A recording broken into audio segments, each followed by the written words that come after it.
So he came in with his firearm in a plastic bag like this. And he said, I have a malfunction with my gun and I don't know what's wrong with it. So I take it out and he puts it on the counter and I take it out and it's sitting like this. Now, even though it's like this, I'm still keeping the barrel pointed away from me because as I looked down, I saw that he had a live round in there.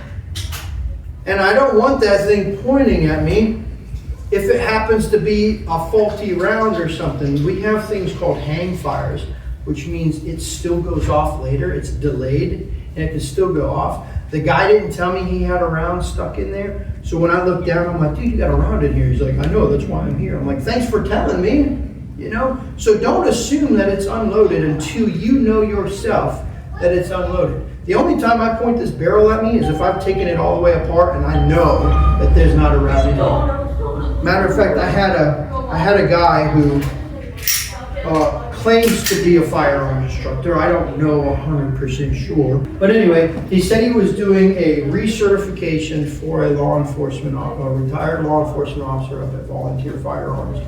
The guy had a malfunction in his gun, didn't know how to clear it. The instructor grabbed it and apparently, for some reason, did this while he was looking at it and put a round right through his hand.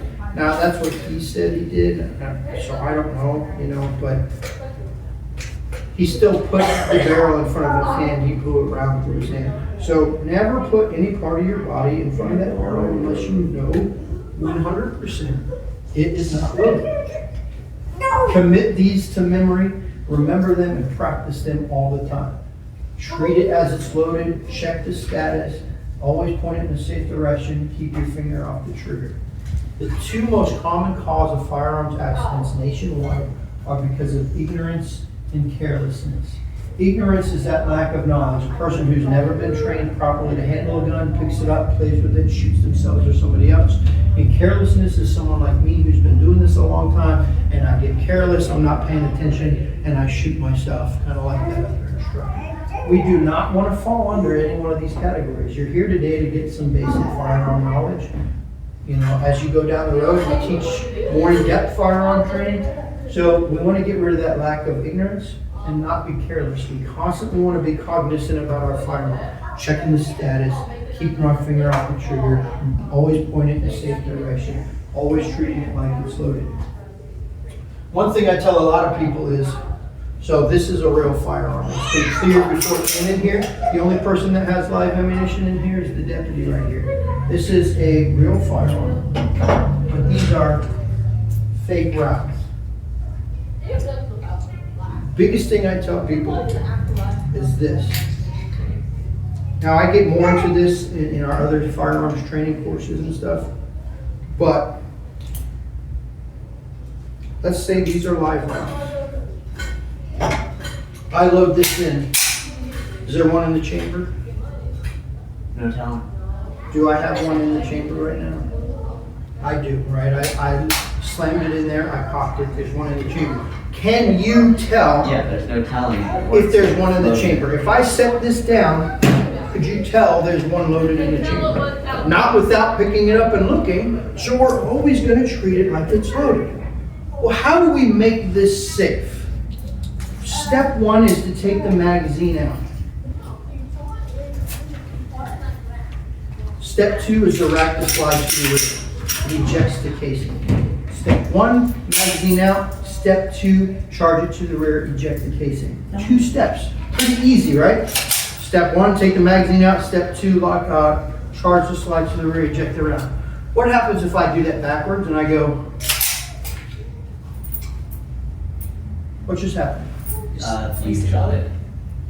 Or Is it empty? it is empty, but it wasn't as good a way to do it. We just ejected it. Was it empty? I thought it was empty. I saw another bullet fall out. We thought it was empty because we did it backwards. Because it reloaded what it. happened is it reloaded another round. We have to take the magazine out first, rack it to the rear. But if you're not paying attention and you rack it to the rear and then take the magazine out, in your mind you just went, I did 2 steps, it's clear, and then you go to mess with it and you go and shoot yourself. That is the number one cause of negligent discharges nationwide. Is somebody going to clear it, to clean it? I'm going to take it apart and clean it, or I'm going to do some work on it or something. So I've unloaded it and I did it backwards. I took the magazine out first and I rack it to the rear. If I rack it to the rear and then take the magazine out, I've now loaded another one in the chamber.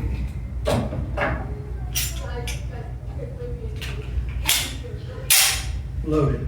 Every time this slide goes back, it's pushing another round into the chamber. So I have to take it out, rack it to the rear. If I do it backwards, and I rack it and take it out, thinking it's empty, there's still one in the chamber. That's how most people shoot themselves. So when I teach people, I'm going to teach you to take the magazine out and then rack it to the rear, rack it to the rear, rack it to the rear, and then lock it. That way you know, I know, and everybody knows this thing is now empty because you can see in there. If you rack it once, it's possible you could have did it backwards. So rack it a couple times, lock it to the rear. That way you know and everybody else knows it's empty. That way if you come back, because again, we're never assuming it's unloaded. We're always going to treat it like it's loaded. So if you come back later, let's say I was taking the ammo out because I want to clean the gun. So I took the ammo out and then I'm going to take the ammo and I'm going to put it in my room. Because we never have one ammunition and your firearm in the same location when we're doing any maintenance or cleaning.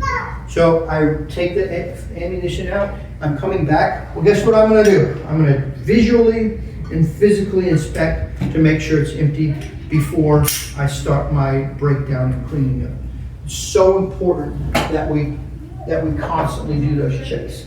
Always check. Don't be careless. Don't be ignorant.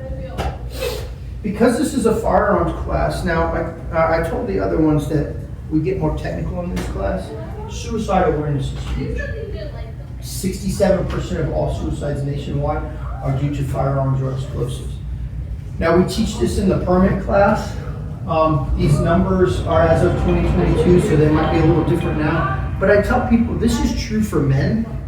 Men tend to use firearms to kill themselves, where women tend to overdose. Women tend to use pills because they've done some studies of people who survived, women who have survived overdose, and they found that women still care about their vanity and death, so they don't want to look ugly. So if they blow their head off, they look ugly. Matter of fact, there's been a lot of stats to show women will put on makeup before they overdose because they want to look pretty for the people that are coming in. Now that's not true for everybody, but I'm not going to get into that. But it's very important that we understand that most suicides are due to firearms. So when we teach this because we want to be able to help other people. Suicide awareness is super important because you've got friends or family or something. We need to know the signs of suicide. Talking about suicide, preoccupation of death, withdrawal from social activities, experience of recent loss, general hopelessness, drastic changes in behavior, loss of interest, preparation for death by making out an unexpected will, giving away prized possessions, histories of suicide attempts, taking unnecessary risks, you lose interest in your hygiene, alcohol or drug use, recent experience of humiliation or failure, and unwillingness to communicate and work with potential helpers. Now, for kids your age, how old are you now? High school though? What is that, sophomore? Maybe, freshman? So, the biggest one that I can tell you from personal experience in law enforcement is, especially nowadays with kids your age, is this. Recent experience of humiliation or failure. We've seen a huge increase in suicides in teens between the ages of 12 and 17 because of social media. Recent experience of humiliation or failure. The 13-year-old girl sends booby pics to her boyfriend, which she shouldn't be doing anyway, but she does, and because it's social media, the boyfriend then shares it with all his friends, and by the time she goes back to high school the next day, every male in that school has now seen her boobs, and she's really humiliated, she withdraws, she gets depressed, and ends up killing herself.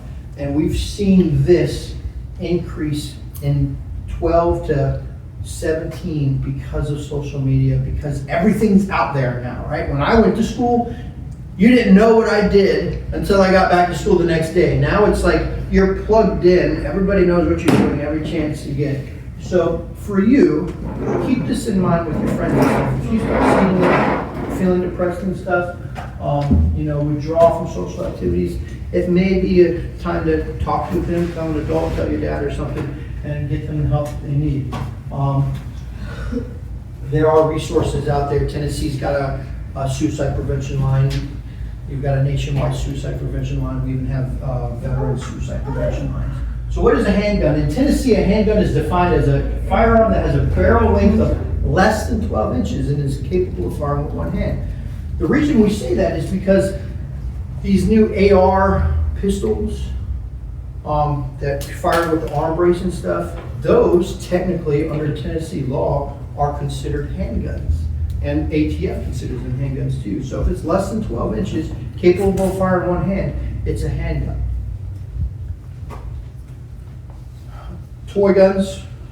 Now, the reason I say this is because we go, oh, we can clearly know the difference between toy guns and handguns, right? Well, no, you can't. Toy guns are normally colorful, plastic, not very heavy, use batteries for sounds, and shoot only Nerf darts and stuff like that, like these. Most of the time, it's pretty noticeable if they're a toy gun. But sometimes we don't know. BB guns will often look and feel like real guns.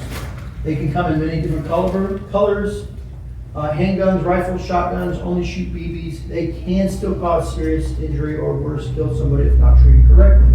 If you don't know if it's real or fake, what should you do? Leave it alone. If you see a gun sitting on the table, you know which one's real or fake, right? Because I've already explained to you. But if I didn't, and you saw both of these guns sitting on the table, what would you do? We'd leave it alone, right?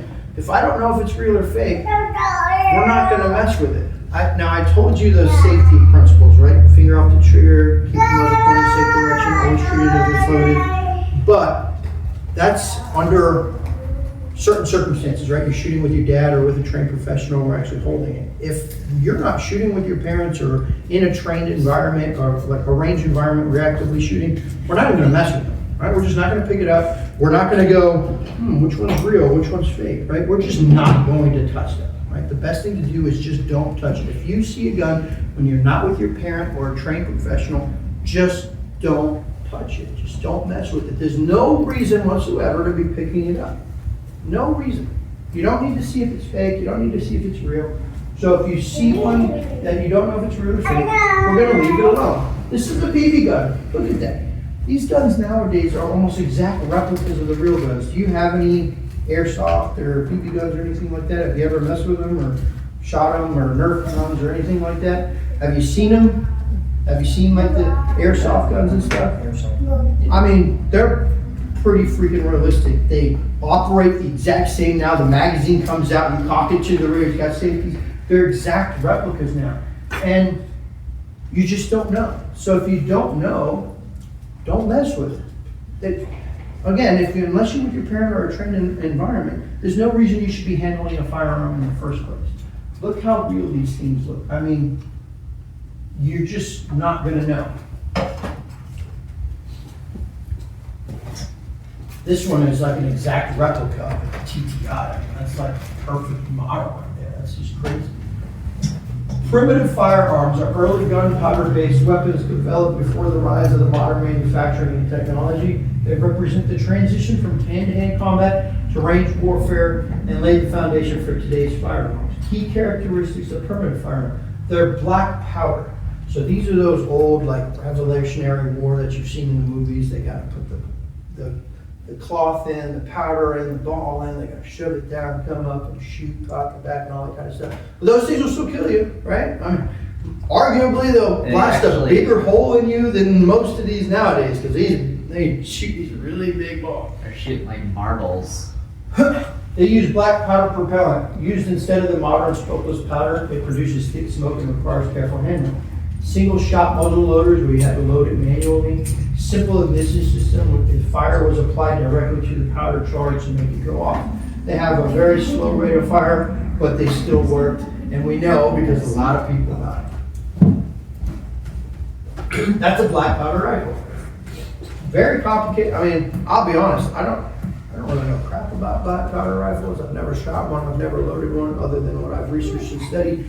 So I imagine I could figure it out, but if I tried to load a black powder rifle, I'd probably end up blowing my face off because I do it wrong. So it's important that we can identify these, because even if your dad's got a replica hanging or, you know, an antique, if used correctly, it could still hurt or kill you or somebody else. Modern firearms or advanced weapons use precision engineering, smokeless powder, and reliable ignition systems to fire a bullet quickly and accurately. They're designed for self-defense, sport, law enforcement, military use, and they include built-in safety features to reduce accidental discharges. Some of them have one safety, some of them have two, some of them have three. It's just dependent on the manufacturer of the firearm. The smokeless powder is cleaner and more powerful than black powder, allowing for faster and consistent firing. You have cartridges that are pre-packed in the ammunition. That include the bullet. This is the bullet tip. You have the casing, the rim, the primer. All of that's in here. The powder is inside, and all of that works with this round here. Semi-automatic or automatic actions. It reloads itself each shot, as we just showed. Every time I pull that trigger, the slide's coming back and it's loading another one. And it's doing that every time. That's why we have to take the magazine out first, lock it to the rear. It's so important that we don't switch those around.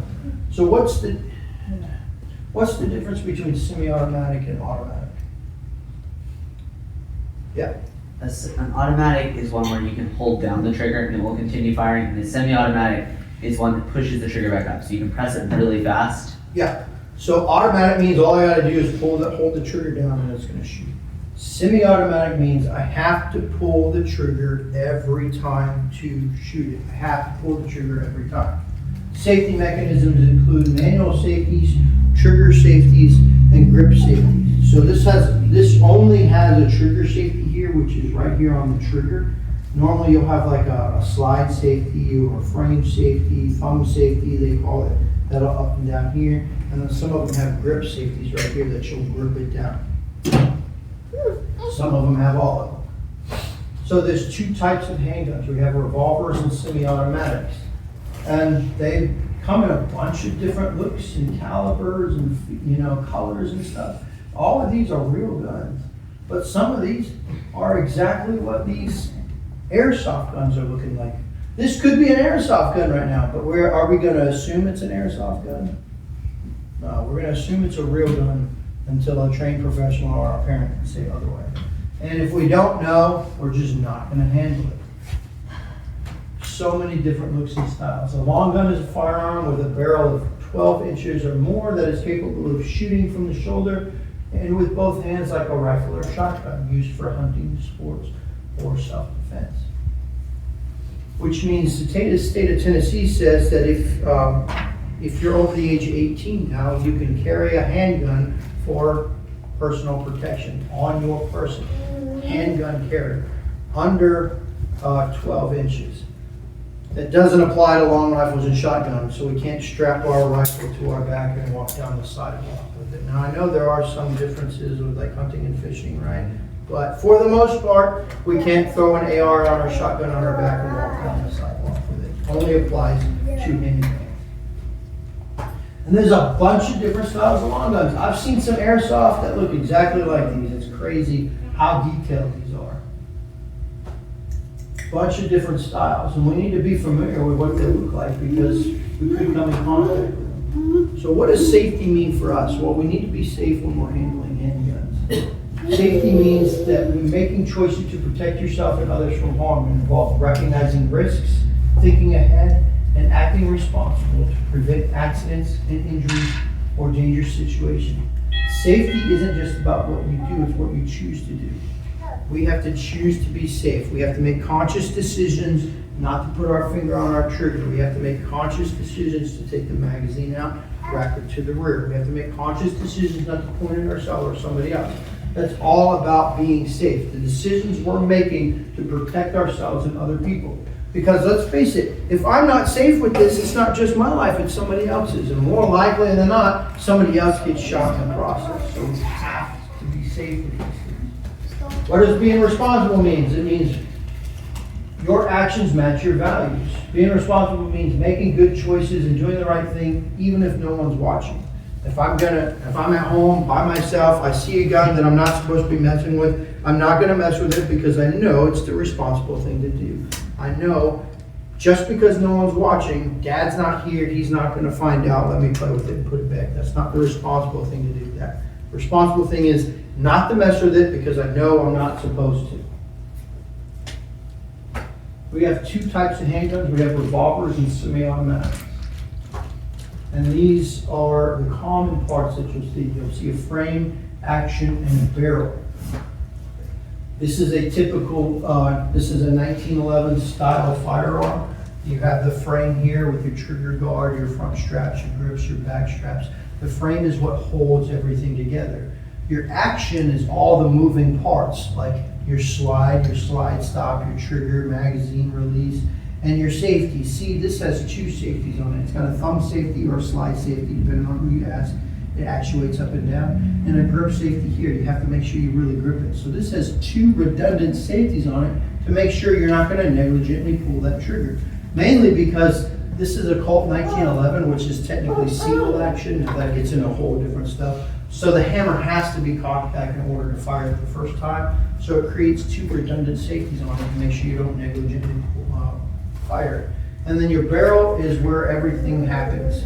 This is your firing chamber where the round will sit, and then the barrel is what passes through, and then the bore or the muzzle is where the bullet comes out. So this is super important, especially when we're talking about school safety. We are never, ever, ever bringing guns to school or on campus, even if it's a toy gun. Remember, law enforcement is at these schools now to prevent this stuff from happening. And law enforcement is not going to care, and they're not going to wait to see if it's a fake gun or a BB gun or a real gun. You bring a gun on campus, they're going to respond. And they're not going to wait for you to determine, no, wait, it's an airsoft gun. I don't care. You bring a gun on campus, we're going to have some problems. And it's super important that we know not to bring guns on campus. Basic home safety. All family members should be taught gun handling. We're doing this youth safety today because it's super important that we teach youth safety. But it's just as important for parents to be taught firearm safety. I have more people that come in here, grown adults, who are learning basic firearm safety well into their 40s and their 50s, and that's perfectly fine. That's why I'm here. But we should be learning this stuff, number one, before we ever have a firearm in the house, and number two, so we can teach the kids. We can have the kids come in here. There's no point in a parent having their kids go through it and they don't go through it. Because if your kids know more about firearm safety, that's a no-go. Everybody needs to be taught. Seek advice and professional training if needed. More than half of firearm accidents occur in the home because somebody was negligent, somebody was playing with it, somebody was careless or ignorant. The kid plays with it when they know nothing about firearm safety, or even the adult does exactly what I showed you there. That's the number one cause of most negligent discharges is cracking the slide, then taking out the magazine and doing it backwards, thinking it's clear when it's not. Everyone is involved in making sure we're safe. If you see someone not being safe, say something, don't be another statistic. We're learning today firearm safety. That way when you go to school and you see something, or you're at a friend's house and you see them doing something they're not supposed to do, you can tell them, don't touch that. There's no reason for them to touch it. Just because you're here today doesn't mean every kid has been taught firearm safety. A matter of fact is, again, somebody's negligent, somebody else gets shot. You don't want to be the one to get shot because your friend was being negligent.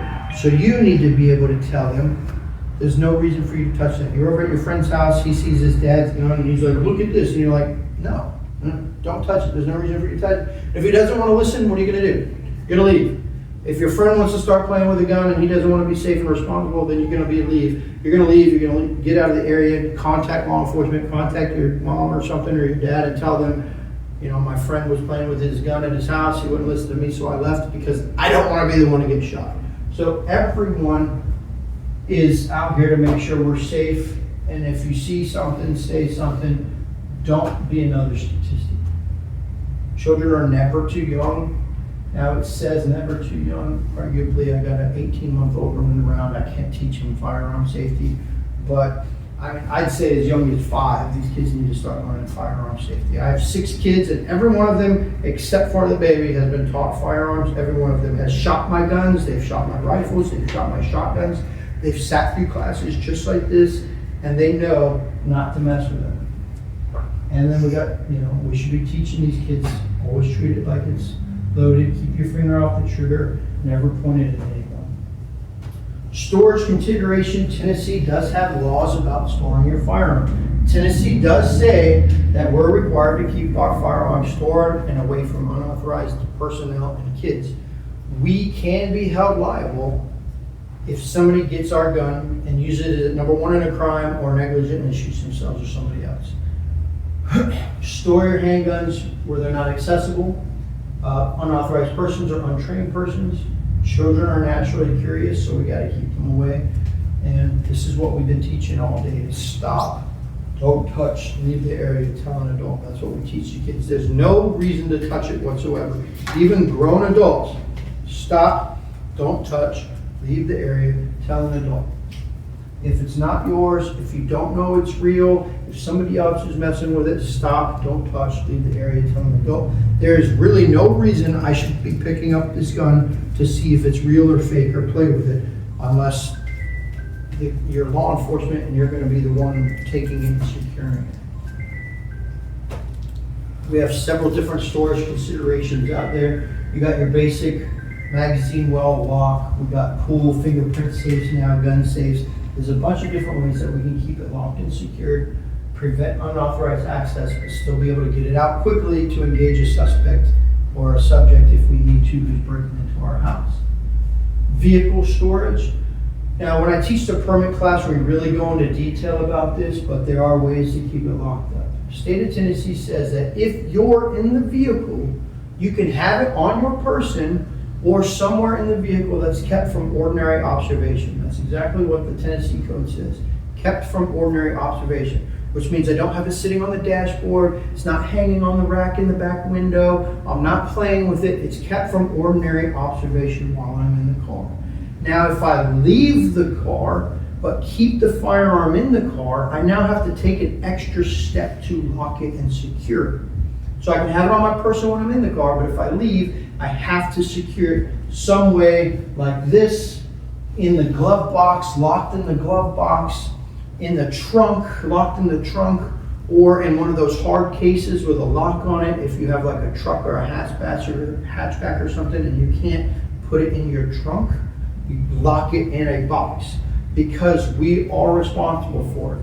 And now I can't speak for every cop, right? Every cop makes their own decision on what happens. Every jurisdiction is going to make their own decision on what happens. But we could be held liable if somebody were to steal our gun and use it in a crime. Now, some jurisdictions might be like, no, we're not going to charge you with that. They stole it and used it in a crime. But the state of Tennessee law specifically says if you leave your vehicle, you have to keep it locked. So if you stop at the gas station and have your window rolled down, your gun's sitting on your dashboard, you run inside real quick, Joe Schmo, homeless guy, walks up, reaches into your window, grabs it off your dashboard, runs to the next gas station and murders the attendant and robs the place, you could absolutely be held liable for that because it was shown that you were irresponsible in your ability to keep your firearm secured. And that goes within your vehicle, on your person.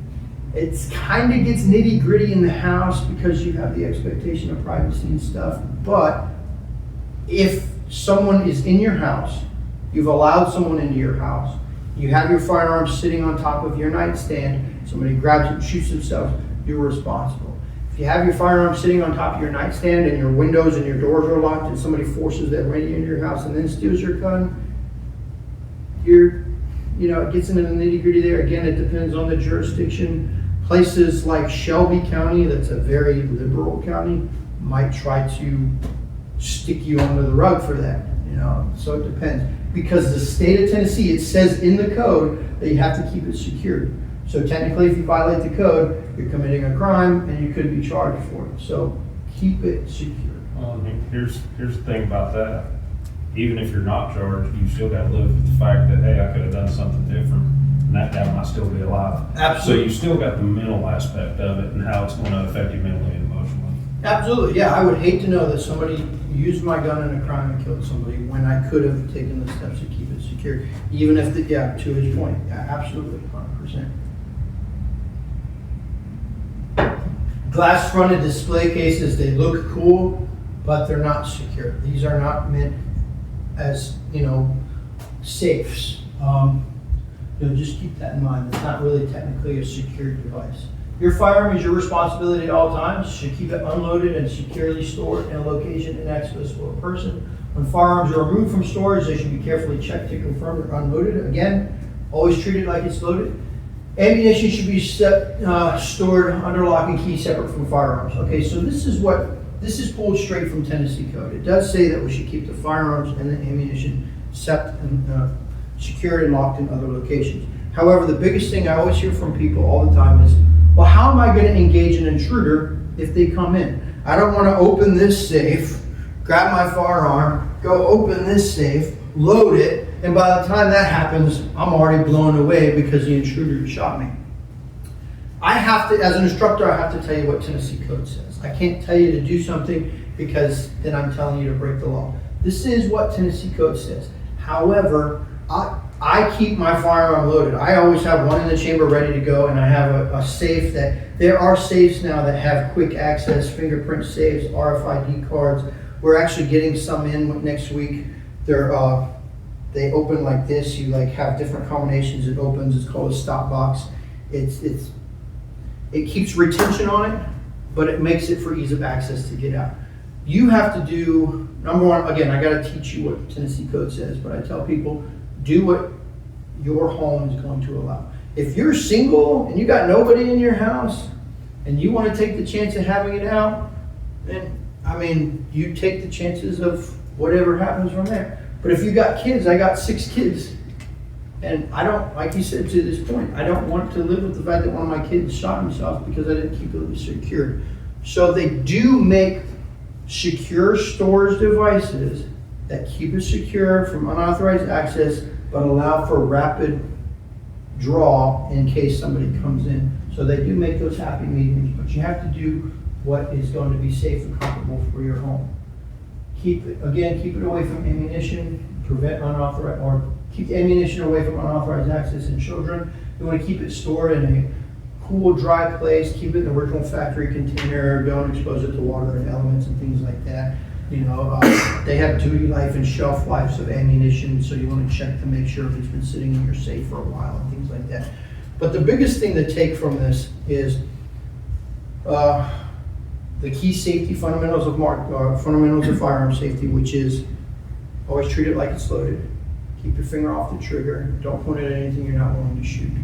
And then, on top of that, unless we're in a trained environment, we just need to know that stop, don't touch, leave the area, tell an adult. If we see a firearm unattended, it's not ours, we're not in a trained environment, we're not with our parents, we're gonna stop, don't touch, leave the area, tell an adult, and we need to be teaching that to other kids as well. And those are the biggest things to take away from it. You guys got any questions or anything for me, or any tidbits, or?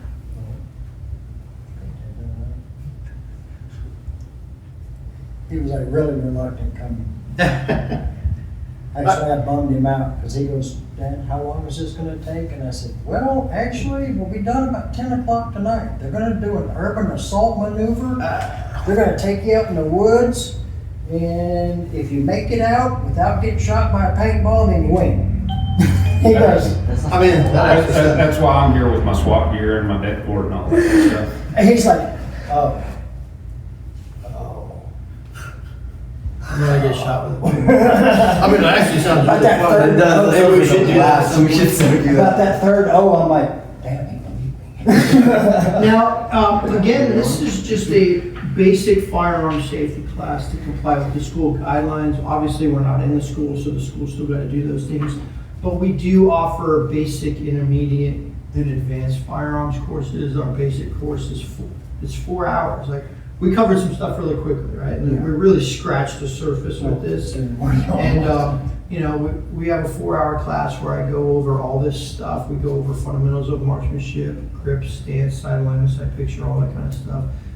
It's down right now because I got to replace one of my training guns, but I have a firearms training simulator in here that has over 100 different firearm scenarios, speed shooting, reloading, target acquisition, engaging multiple targets. And it's a great way to practice shooting without having to use live ammunition. It's also really fun. It is really fun too. And People for an use it- extra $10, I'll lay on the floor in front of the screen with an airsoft gun and shoot you if you miss. Good feedback. If anybody knows anything about firearms, it's dry fire is the most important thing you can do to practice your fundamentals. So like you're gonna make sure obviously it's unloaded and you'll stick a target up at your house and you'll just practice going. And, you know, practice trigger control, breath control, sight alignment. That's the best thing you can do to increase your accuracy. Well, the simulator, I like to call it dry fire on steroids because it's a great way to practice. It's fun. You're getting target response because they're falling down and stuff, and it's a great way to practice. So we do that in the basic course as well, and then we do an intermediate course where we go out and do live fire. We holster and unholster, reload, clear malfunctions, things like that. And then we have an advanced course where we actually go out to a range and it's moving targets, we're firing behind cover and concealment, engaging multiple targets, stuff like that. So firearms is one of those things you can take as little training as you want or as much training as you want. We even do active shooter courses where we're clearing rooms and stuff like that. But it's just really important that we're constantly training and stuff. I mean, this course is basically we're teaching people just don't touch it. I actually do have a question. This is more about guns than about gun safety. What is the difference between a submachine gun and a machine gun? Size. Really? Is that it? That's it. Wow. Because I was trying to. Machine. That's it. Just Wow. the size. So my main thing was to get him here was I can teach him so much. And you know how your kids are. You know, with your They don't want to I did. They're only gonna retain so much. Figure out what guns I So want much to is get. gonna go through this here and right out the other and stuff like that. So the more times that I can get him familiar with it and being talked to by other people and stuff like that, it's And It's a like to win. buy an It's a win-win. M16 for auto I mean, I M16. teach this and my kids These still like, strict you loaded. know. And yeah, so I mean, this is very basic, just to comply with the school guidelines, pretty much just 16 grand. don't touch it, right? Well, Our it's basic really- firearm So- safety so to get- course is to get 4 a hours, full where auto, we're you're really gonna probably get into the gonna nitty gritty of it. I'm not I trying to get a have full on. a plethora of firearms up there that we as go far as over, pistols go. you're gonna hold it, you're gonna rack it, you're gonna feel when it. you get We ready go to give over them all that to kind of look at as stuff, many so different if ones you're as you interested can. down the road, we can Stick do with things. the But it is a 4 hour reputable class. manufacturers that Yeah, have but we good, go into more of the nitty gritty. This is good customer essentially, service. and Yeah. the big And, thing is not only teaching the kids, pick just them don't up. touch it, right? That's the biggest thing. Hold There's it. no reason for you to be messing There's- with it. Whatever. But not only to That's teach the the kids, gun I like. but so they can My teach other favorite gun is kids. my hand. Because a lot of the time, it's the person who's getting shot is not the Look one at your doing the hand, shooting. look at my hand. It's, Yeah. I'm with my friend at my house, he goes, look at my dad's gun and Are your shoots fingers me, longer right? than your And palm? Yeah. so Most people often are. this is what when we're happens. shootings So the from gun that's comfortable for me might not be for you. So you gotta actually figure out picking what it works up for and they you. look And to that's the go to worst see part if of it. their And lasers then once you working. get into it a little bit more. And pop. you've Yep. got- You know, Yeah, or like I said, the cleaning, they're gonna like unload this it. on the ground or something like that. Not Then too it gets a whole. Yeah, I really don't understand. I mean, the biggest thing is people unload it to clean it. They go to perform preventative maintenance, they do the cleaning, they unload it, and that's what happens. They do it backwards, they go to take it apart, and some of the guns actually require you to pull the trigger to release the slug. If you're gonna carry it. And that's what happens. They take it empty, they go to pull the trigger to So- one so side, all of that or goes into it goes it. off and it shoots on the Oh, other sorry. side. Matter of fact, I think The this one I'm even, going for this is even one of the I guns don't where really understand you what that gotta, gun is, because you gotta walk it back to the but rear, it isn't a machine. make sure it's Like, clear. It doesn't work. But you can hold it like this, Well, the thing. pop these twos down, let it go, and did you see how it disengaged there? Yeah, that's exactly. So I have to pull these down and squeeze the trigger to disengage it and pull it off. So if there's still one in the chamber, now I pull the trigger and I shoot it. And that's why it's important, we point in the safe direction. So some guns don't require you to pull the trigger, some do. With that full auto, there's. But yeah, that's That's what happens, is they go to clean it, or like you said, they're doing some kind of maintenance, and they shoot themselves. Which is just Oh, low my receiver, main had, no my main had it from the components, get-go, no from when I was barrel, taught, no first stock, thing after no getting into nothing. the semi-auto. It's 16 grand plus versus $200 revolver for the is tax. 3 times. Then it Every takes single ATF time. usually anywhere from 3 to. Bracket, 8 lock it months to the rear, that way you know. And so, Before you go through all that. that goes into anybody, the basic thing is any adults, kids, whatever, but again, this was more for the kids, just don't touch it, and,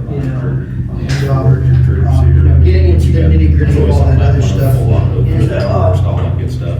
We go in there Like to a our receiver, class. like a barrel, or a bolt carrier, well, you got like I guess he'll show you the difference between shooting a semi-auto and a revolver. Functional. Yes. And a revolver Yeah. is So, dangerous. a lot of manufacturers will If you put put your semi-automatic fingers in the wrong versions spot. Yep, just Yep. for the folks like me that can't afford. we go over to- single action, double I work action, for double action, and striker fire. $16,000 receiver. Pros and cons of revolvers versus semi-automatics, things like that, they all have their pros and cons and stuff. Then we talk about, like I said, the fundamentals, stance, grip, It's a sight, really sight good gun, picture, like, thrust it's control. really good about not We jamming. go over High quality. how to carry, you're gonna Any- over carry, anything. conceal carry, Just- inside the waistband, outside the Has the waistband, potential to- apex carry, small in the back, shoulder holsters, ankle carry, bigger, but there's so many different ways you can still carry, so we go over a lot of Well that. maintained, I didn't find out until I was about 40 years old and about exactly quality what of based exactly that product, so if revolver that's a can good do. one, then that's a good one to start with. When I seen the hot dog But it's test. one of Oh. those. You know the hot dog Yeah, test? yeah. Where you can Yeah. start buying. When I seen that, If I'm you like, got buddies "No." that have- Really? Shoot Yeah. what they've got. I even had a guy Because that complained that his guns are revolver had too much not blowback. inexpensive.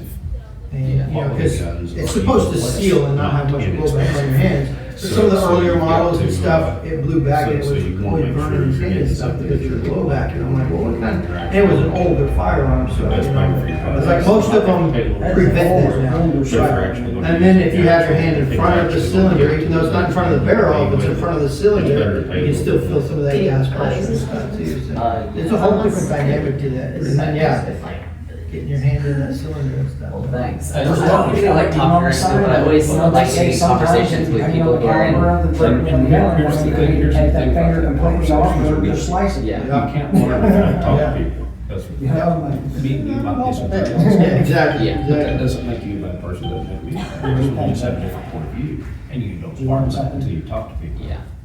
So- It's just like with Carly Kirk. You gotta talk to people Hopefully. or you That's start it. dehumanizing them. Well, I I appreciate never you guys dehumanize coming in. people. I just, I'm Oh, not hope a we got people person. I feel like some people- information. Well, I'm more of an Well, introvert definitely, too. I'm, But I when creep get you on out Facebook all the into time. environments Well,